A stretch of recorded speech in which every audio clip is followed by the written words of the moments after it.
গোপালগঞ্জে পুলিশের উপর ভয়াবহ হামলা। আজ সকাল ৯টার দিকে উলপুর এলাকায় একদল যুবক আচমকাই পুলিশের একটি গাড়িতে হামলা চালায়। শুধু হামলাই নয়, গাড়িটি ভাঙচুর করে আগুনও ধরিয়ে দেয়।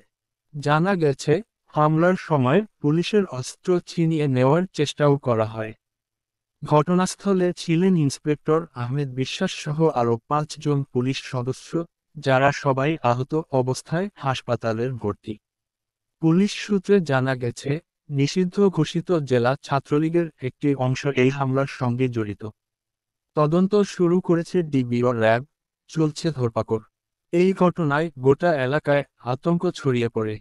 নিরাপত্তা জোরদার করা হয়েছে পুরো গোপালগঞ্জ জেলায়।